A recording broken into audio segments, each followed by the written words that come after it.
Hey, and welcome to the online studio of Pilates Cure. Today, we're going to be using a thera-band to help us in the sideline leg series. A lot of us, including myself, have a hard time keeping that top leg long. It wants to fall short, and that's because we're hiking that top hip up. So I find that when I'm teaching this series to somebody who's really struggling with that concept, using a thera-band works. And this is one of our thera-bands that we sell here. It's one of the Pilates Cure bands. So it's not extremely long, and it's pretty tight, it's pretty tense. So depending on what thera-band you have, you might need to modify that a little bit, or if you're on the market for a thera-band, let us know because we have plenty. So before I lie down onto my side, I'm gonna go ahead and strap my foot up, and you will notice I have the bottom of the band about mid-arch, and the top of the band is all the way up over my toes. Foot placement is important. And then I'm gonna lie down, and like always, I'm gonna lay down on the back edge of my mat, propping myself up, and then my feet are gonna come to that front edge.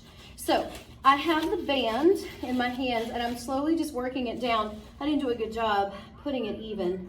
I would also say make sure you have it even so your tails are even, especially if you're working with hours, because it is short, you don't have a lot of extra room to play with.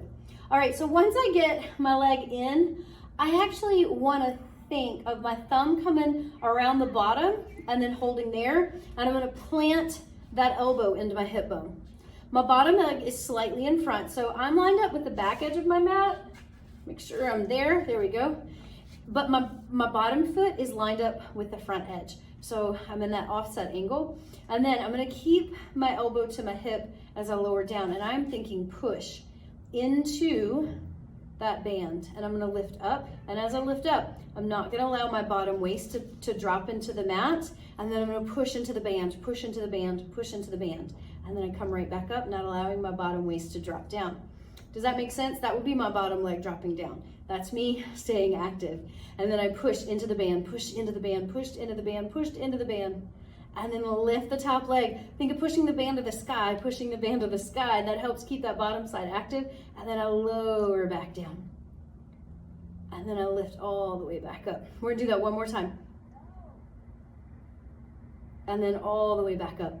You will also note, I didn't talk about it, but my bottom foot's in a Pilates V as well as my top foot. I find that much better. When we are in the parallel, I find that it is easier for that bottom side to cut off. We need that bottom side active. So in that Pilates V, that cuts on some more activity into that bottom leg and into that bottom oblique. So Pilates V the feet, well now the band's in the way, but there you go. Pilates V the feet, band at the top. You're anchored into your elbow to the hip as we lift and then lower, pushing out, out, out, out, out. And I hope that helps. If it helps, let us know. And if you have a certain tutorial or question that you would like answered, let us know. We're always happy to help. I hope you have a great day. I'm Andrea Nichols, and thanks for being here on our online studio for Pilates Cure.